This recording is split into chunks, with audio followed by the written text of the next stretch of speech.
Assalamualaikum warahmatullahi wabarakatuh. Berjumpa kembali dengan saya Pak Eko Setiawan di Mapel KJD atau Komputer dan Jaringan Dasar. Untuk pertemuan hari ini nanti akan saya lanjutkan materinya, yaitu tentang elemen-elemen komputer. Tapi sebelum itu silahkan kalian pelajari kembali materi yang sudah saya berikan di minggu sebelumnya, yaitu tentang K3LH atau keselamatan, kesehatan kerja dan lingkungan hidup dan sistem komputer. Untuk pertemuan minggu selanjutnya atau di pertemuan yang kelima nanti akan saya adakan penilaian ulangan harian. Silahkan dari beberapa materi yang sudah kalian pelajari kembali, sehingga nanti pada saat ulangan harian kalian bisa menjawab semua pertanyaan yang saya berikan. Sebelum pembelajaran kita mulai, silakan kalian berdoa terlebih dahulu. Mudah-mudahan kita semua selalu diberi kesehatan, diberi keselamatan, dan terhindar dari virus COVID-19. Berdoa menurut agama dan kepercayaan masing-masing. Berdoa saya persilahkan.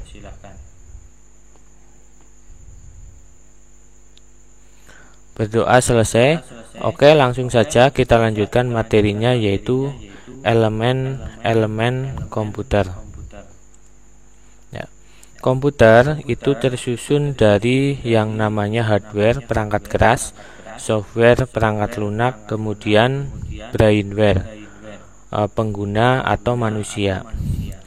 Hardware, perangkat keras itu dikelompokkan menjadi 4 bagian, yaitu input device, processing device, output device, dan media penyimpanan.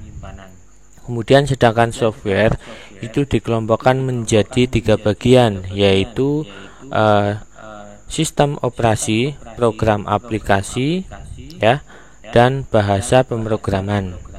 Kemudian brainware atau pengguna atau manusia itu dikelompokkan menjadi 4, yaitu programmer, operator, administrator, dan sistem analis. Ya.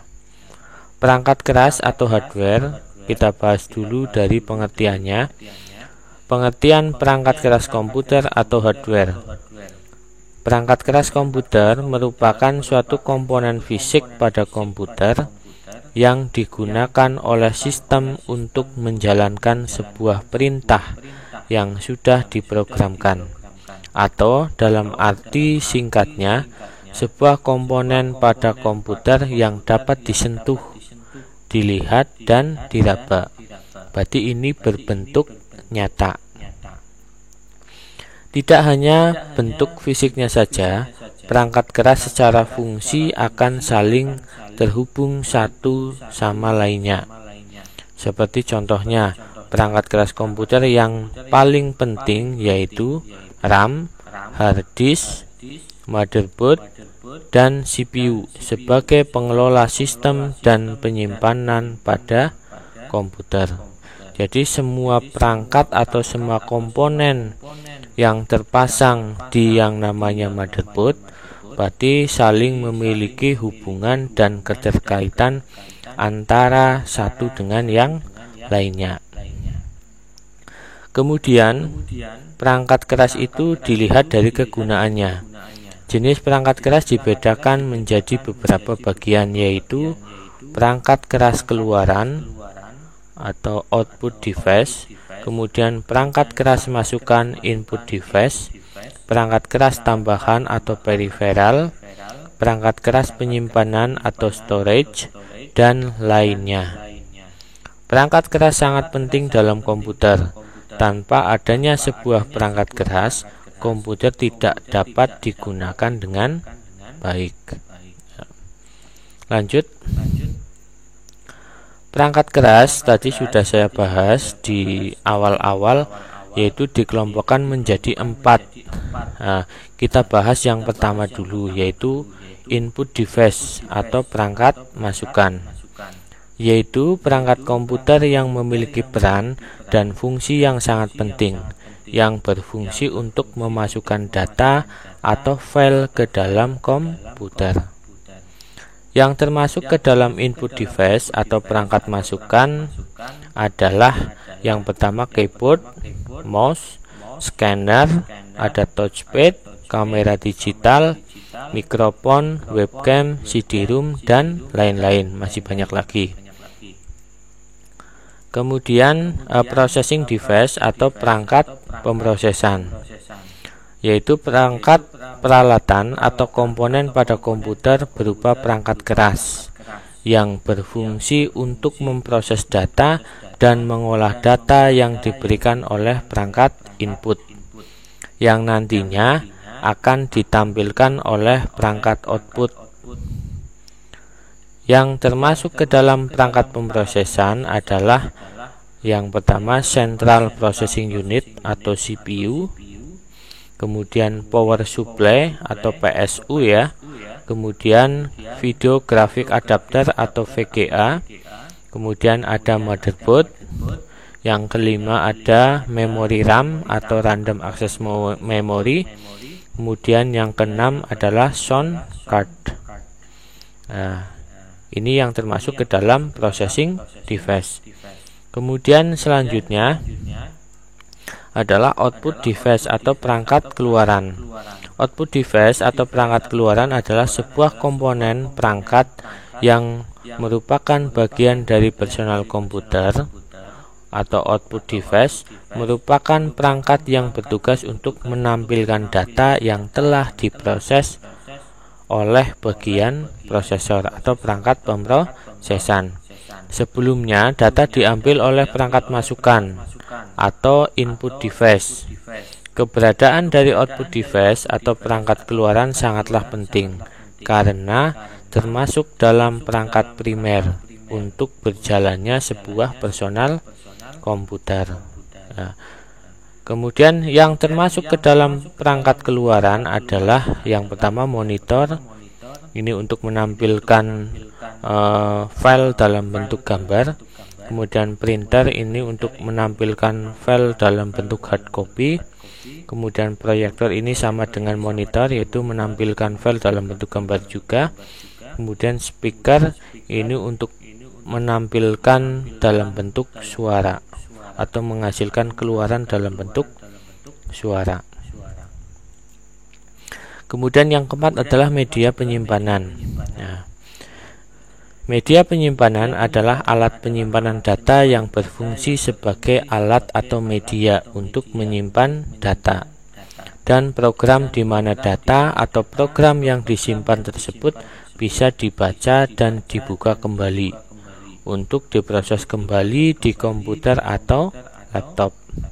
Yang termasuk ke dalam media penyimpanan adalah ternyata untuk media penyimpanan itu dibedakan menjadi dua, yaitu yang pertama adalah media penyimpanan offline, berarti tidak online ya, yaitu contohnya itu hard disk, kemudian ada flash disk, kemudian ada CD atau DVD.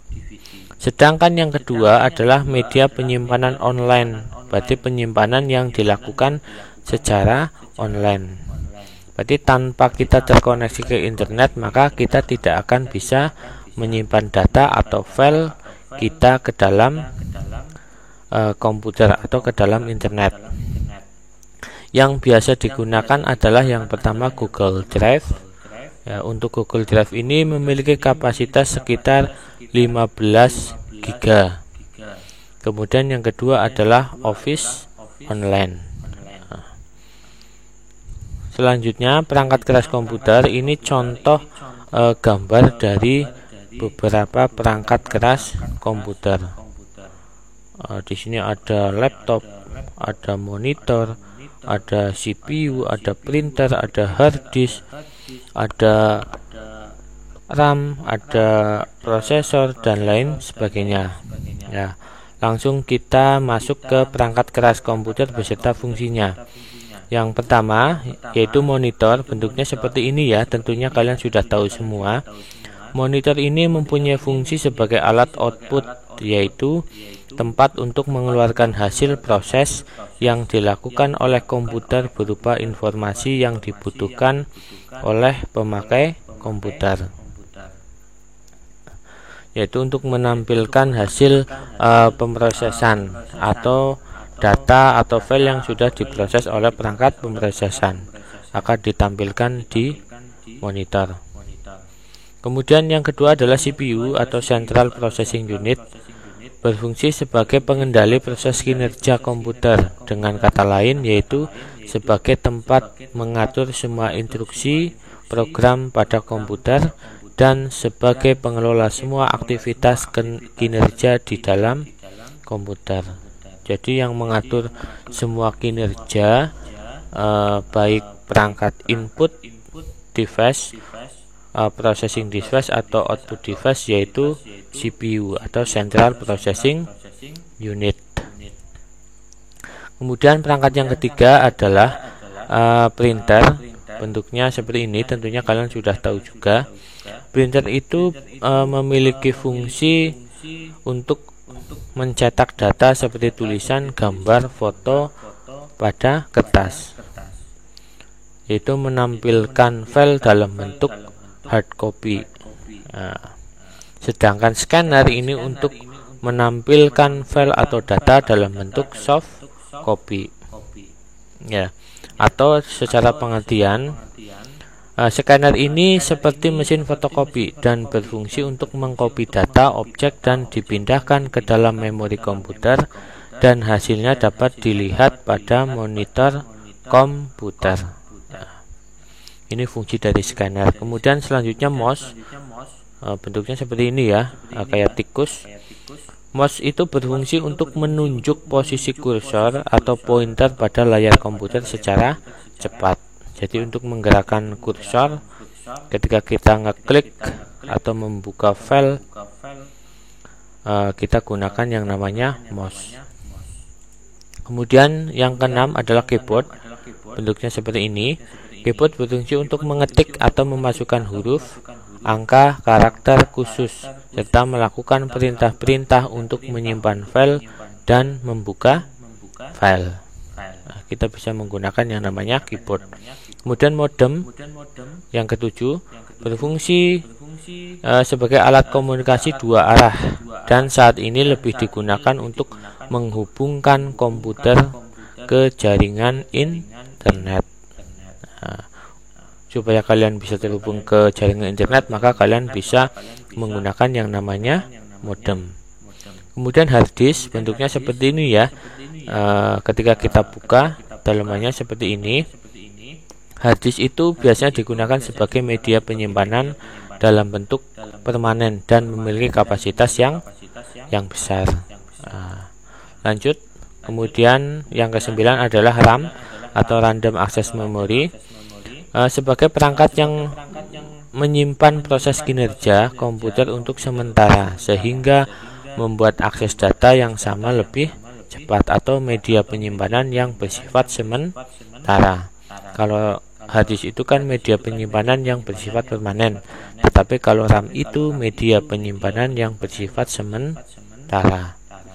Kemudian power supply atau power supply ya, berfungsi sebagai penghantar arus listrik, kontrol voltage pada perangkat keras komputer, atau menghubungkan komputer ke sumber listrik melalui kabel power.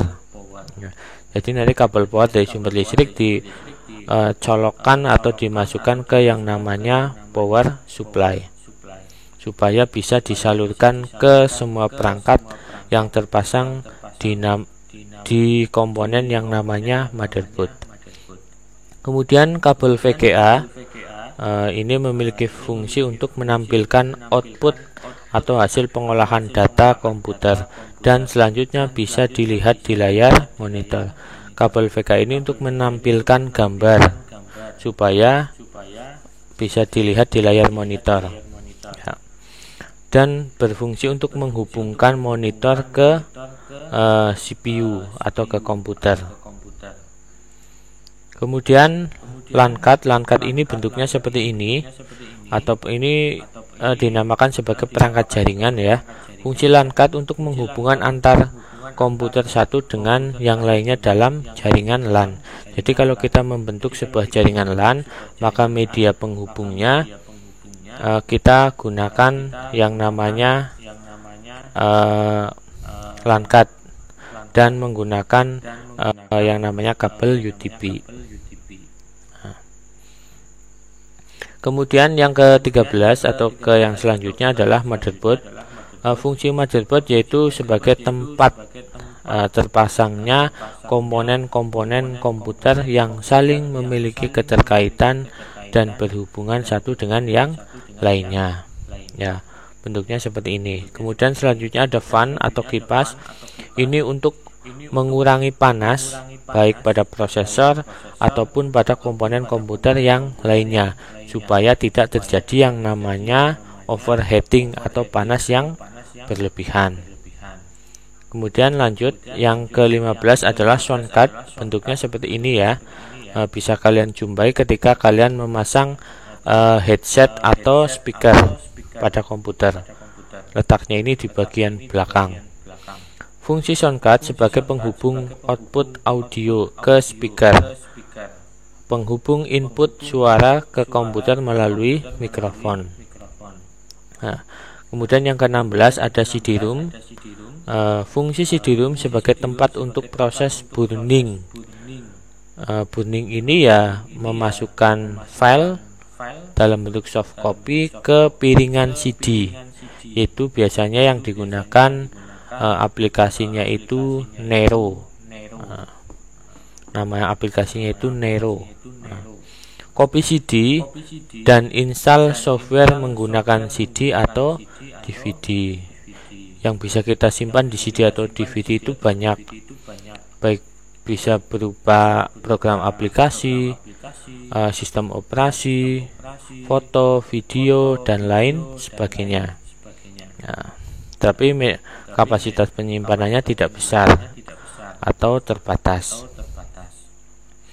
Kemudian prosesor ini disebut juga sebagai otaknya komputer, atau fungsi prosesor untuk merespon dan mengolah segala instruksi yang menghidupkan komputer. Kemudian sudah selesai ternyata. Oke, sebelum kalian melanjutkan ke mapel selanjutnya, silakan kalian untuk melakukan absensi terlebih dahulu, jangan lupa. Kemudian kalian kerjakan juga ya penugasan yang sudah Pak Guru sediakan. Mudah-mudahan kalian tetap semangat dalam mengikuti semua kegiatan pembelajaran. Untuk pertemuan hari ini mungkin hanya sampai sini dulu. Jangan lupa untuk pertemuan minggu depan atau pertemuan yang kelima akan saya adakan penilaian ulangan harian. Silakan bisa kalian pelajari materi dimulai dari K3LH, sistem komputer, dan elemen-elemen komputer. Untuk pertemuan hari ini sampai di sini dulu. Kita lanjutkan untuk pertemuan minggu depan. Saya akhiri. Wassalamualaikum warahmatullahi wabarakatuh.